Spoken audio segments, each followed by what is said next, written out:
IQ level 220 था, 220 था, right.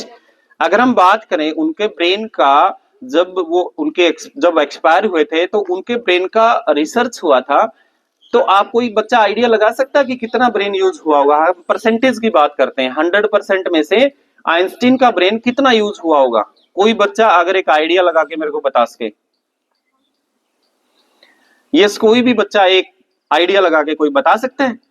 मैं बताता हूं, 1.53% ओनली, यानी कि ब्रेन का केवल 1.5% यूज हुआ था आइंस्टीन का। और आपका कितना यूज हुआ होगा लगभग? मुझे लगता है कि आपका तो 0.25 तक अभी तक पहुंचा ही नहीं है, राइट। क्योंकि हम 1% यूज कर लें तो हम यूपीएससी क्रैक कर सकते हैं। ये रिसर्च बेस बता रहा हूं आपको मैं, क्योंकि 1200 करोड़ न्यूरॉन सेल जो होते हैं उसका 1% निकाल के देख लो कितने न्यूरॉन सेल आपके यूज हो गए हैं और उसके अंदर कितना डेटा स्टोर हो गया है। ये रॉबर्ट ख्यान्सो, हमारे डॉक्टर रॉबर्ट ख्यान्सो हैं, जो जापान के निगाटा यूनिवर्सिटी के वाइस चांसलर हैं। उन्होंने रिसर्च किया था और सबसे टॉप, आइंस्टीन से भी सबसे इंटेलिजेंट पर्सन है वो डॉक्टर रॉबर्ट ख्यान्सो। उनका मैं बताना चाहता हूं कि उनका जो दिमाग है, अभी वो जिंदा है, आज तक उन्होंने अपने 3% दिमाग का यूज किया है। और उन्होंने अपनी यूनिवर्सिटी के अंदर सिर्फ ब्रेन इंजीनियरिंग, ब्रेन साइंटिस्ट और ब्रेन से रिलेटेड डिग्री कराते हैं। उनकी यूनिवर्सिटी ब्रेन यूनिवर्सिटी है, जिसके अंदर वो क्या करते हैं कि जापान के हर एक बच्चे को ब्रेन से ट्रेंड बनाते हैं। जब बच्चा पैदा होता है 5 साल से लेकर 30 साल तक ये टेक्नोलॉजी काम करती है। 30 साल के बाद किसी के सब्जेक्ट को इंप्रूवमेंट नहीं किया जा सकता एज पर रिसर्च, राइट। उसके बाद सब्जेक्ट पे इंप्रूवमेंट नहीं आता। हम रट्टाफिकेशन कर सकते हैं, किसी चीज को शॉर्ट टर्म मेमोरी में डाल सकते हैं, लेकिन लॉन्ग टर्म मेमोरी के लिए हमें 30 साल से पहले उस चीज का ट्रीटमेंट कराना होता है।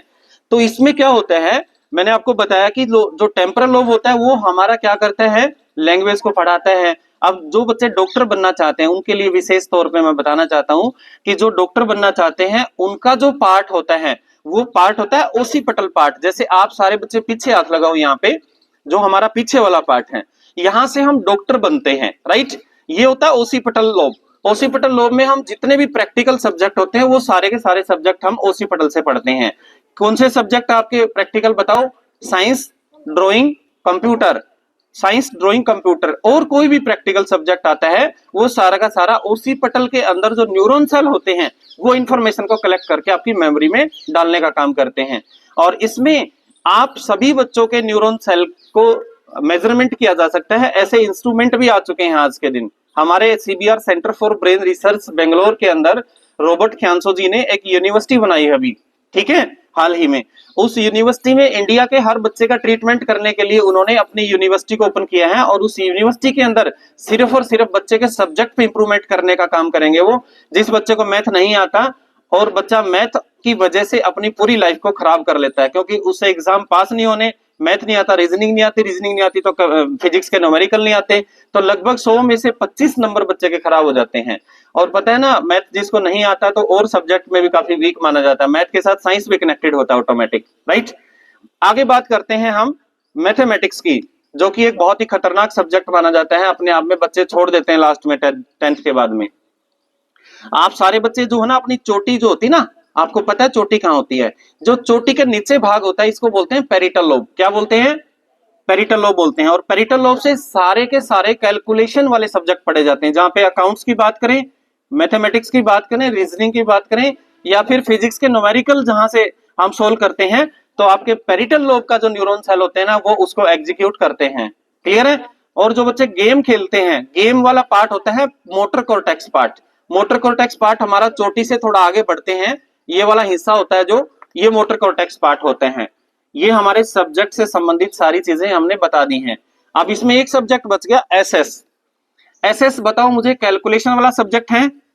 नहीं, प्रैक्टिकल भी नहीं है, तो ये जाएगा लैंग्वेज वाले में, क्योंकि एज ए थ्योरेटिकल पढ़ते हैं हम इसको, तो लैंग्वेज थ्योरेटिकल होती है, तो थ्योरेटिकल सब्जेक्ट हमारा टेम्परल लोब में चला जाता है, जो कान के नीचे भाग होता है। क्योंकि हम कोई भी चीज को जो सिर्फ सुन के भी याद कर सकते हैं उसको बोलते हैं, आपको थ्योरेटिकल सब्जेक्ट माना जाता है उसको। और जो प्रैक्टिकल होते हैं वो हमारे यहां से ओसीपटल से पढ़ा जाता है। आप सारे बच्चे, जैसे ओसीपटल जो लोब होता है हमारा, अभी एक बार ना सारे बच्चे अपने हाथ यहां लगाओ पीछे एक बार, और थोड़ा सा इसको थप्पड़ मार के देखो, आपकी आंखें बंद हो जाएगी। आपकी आंखों से जुड़ा भाग होता है, जितना भी आप दुनिया में जो भी जितना भी सिनेरियो देखते हो, जैसे कि आप जो भी फोटोग्राफ देखते हो, मुझे आप देख पा रहे हो, तो आपने मेरे फोटो, जैसे मेरे नक्शे को आपने अपने ओसीपटल लोब में स्टोर कर लिया है, क्योंकि जो प्रैक्टिकल चीजें जो आप आंखों से देखते हो वो सारी चीजें कहां स्टोर होती है, ओसीपटल में स्टोर होती हैं। और लैंग्वेज कहां स्टोर होती है, टेम्परल लोब में, कान के नीचे स्टोर जो भाग होता है उसमें स्टोर होती हैं। और आपका कैलकुलेशन वाला भाग है, जितना भी जो आप मैथमेटिक्स पढ़ते हो, वो कहां स्टोर होता है, पेरिटल लोब में स्टोर होता है। अब आपको बताना चाहता हूं मैं कि आपका जो सब्जेक्ट है वो कमजोर क्यों होता है, उसका मेन रीजन बताना चाहता हूं। हम लोग देखो, यहाँ पे हम पीटीएम की बात करते हैं, तो पीटीएम में हमेशा एक ही बात का जिक्र होता है कि बच्चा पढ़ता नहीं है जी। टीचर हमेशा यही बोलते, ध्यान नहीं देता, टाइम नहीं देता पढ़ाई को। और पेरेंट्स बोलते हैं कि जी, कई बार पेरेंट्स ऐसी बातें बोलते हैं कि हमने तो गलत स्कूल चूज कर लिया, शायद दूसरे में होता तो हमारा बच्चा इंटेलिजेंट होता। ऐसा कुछ नहीं है, ठीक है। और बच्चे कहते हैं कि मास्टर जी का तरीका थोड़ा ठीक नहीं है पढ़ाने का, वरना तो मैं पढ़ भी लेता। हमेशा बोल देते हैं बच्चे ऐसी बातें भी। अगर उस टीचर का मेथड अच्छा नहीं होता तो उस क्लास में 8 मेरिट भी आई हुई है, वो भी देख लो, राइट। उसी टीचर ने पढ़ाया उनको भी। आपका मेन रीजन बताना चाहता हूं, जो कि रिसर्च हुआ है बहुत अच्छे से 2017 के अंदर, निगाटा यूनिवर्सिटी उसी बेस पे काम करती है। अगर आप लोग किसी सब्जेक्ट में कमजोर हैं, उसका मुख्य कारण है कि आपके ब्रेन के पार्ट के अंदर न्यूरॉन सेल की संख्या का कम होना, राइट। और न्यूरॉन सेल की संख्या को परमानेंट बढ़ाया जा सकता है। ऐसा मेरा लगभग 15,000 बच्चों के ऊपर मैं रिसर्च कर चुका हूं। आपके स्कूल के अंदर अगर मुझे स्कूल प्रिंसिपल और इंचार्ज यहां मुझे परमिट करते हैं कि मेरी 2 दिन की वर्कशॉप रहेगी, आपका एक सब्जेक्ट को हम इंप्रूव करके जाएंगे, आपके फीडबैक लेके जाएंगे, आपके मुंह से बोलोगे कि हाँ मुझे अब सब्जेक्ट पढ़ने में कोई दिक्कत नहीं आती, और फ्री ऑफ कॉस्ट आप सभी बच्चों के लिए। एक बार अपने लिए जोरदार तालियां।